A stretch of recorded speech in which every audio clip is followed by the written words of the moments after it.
Well, Gretchen, thank you for coming and talking Delighted. with us. You are best known in City Club lore for your role in the 1970 to 73 campaign to admit women to City Club. Let's just start in and have you tell that story. Oh, the militant feminists.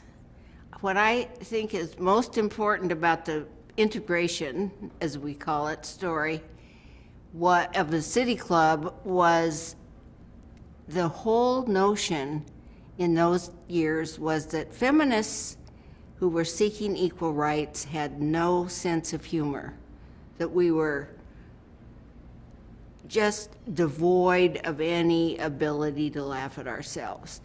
So it really came about, I mean, you have to consider the times. Everybody in many sectors, blacks, not much on Hispanics yet, but people were getting militant, gays, starting to say, ooh, wait a minute, something's wrong. So we were very serious under it all about our role as women in the society.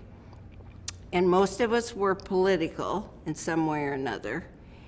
And those most married, and our husbands were in the club, in the City Club.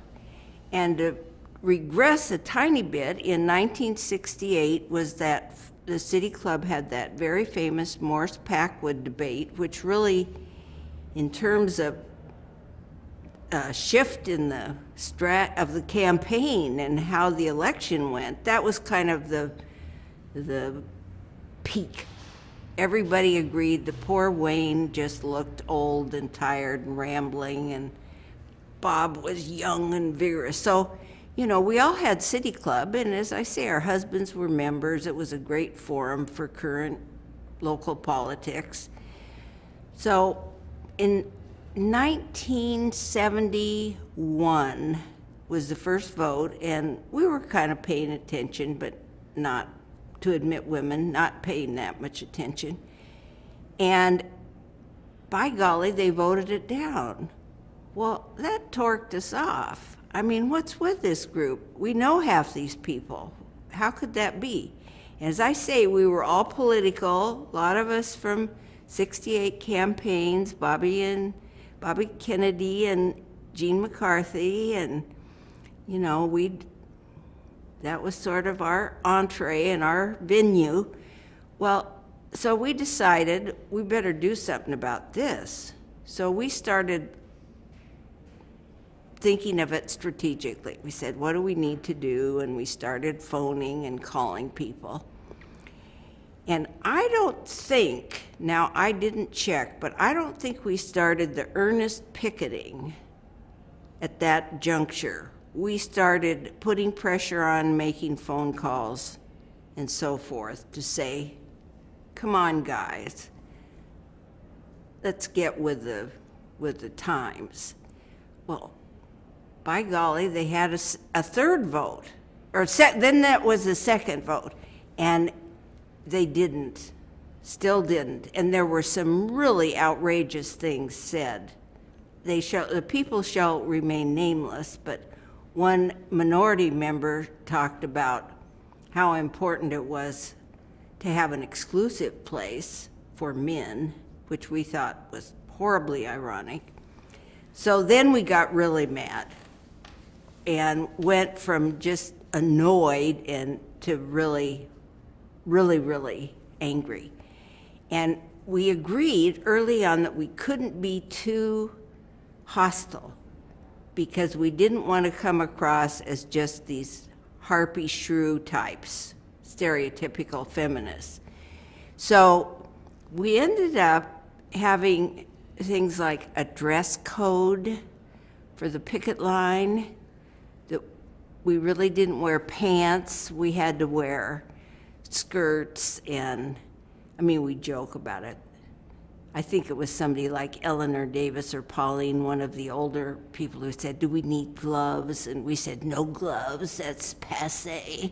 But, you know, earrings. So we weren't slovenly. You didn't see a bunch of jeans and typical hippie dress running around. But we did get very intense. And when people would come, like the governor, Tom McCall, I remember that day in particular, we had signs targeting him because part of our strategy had been to discourage people from speaking. We wanted to cut off the supply of and the prestige of the club by having people decline, and we were able to get some, but the governor said he would have more impact if he spoke.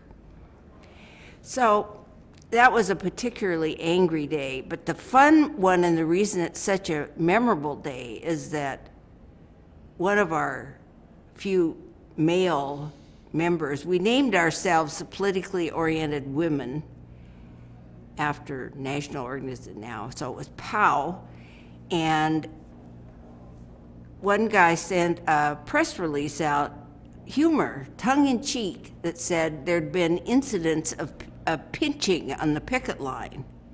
Well, it was total fabrication. And the paper, the Journal at the time, Oregon Journal, picked it up and ran it on the front page, so we had to respond to that. So that was the infamous day with Gretchen in her rolling pin in the helmet and the director of security sign. I mean, that, people see that, well, the City Club used it in one of its promos for the 40th anniversary, I think. And it was fun but serious. I guess that's my point. There are many, many stories, but we were very, very serious about admitting women, and at the same time we wanted to have a little bit of fun and be able to laugh at ourselves and hopefully the community. I mean, it's sad that we had to resort to that, but it finally became a financial issue for the club, and a lot of our supporters had resigned, so it probably did impact the length of time, but whatever. So it was intense, but as I say, fond memories of that time.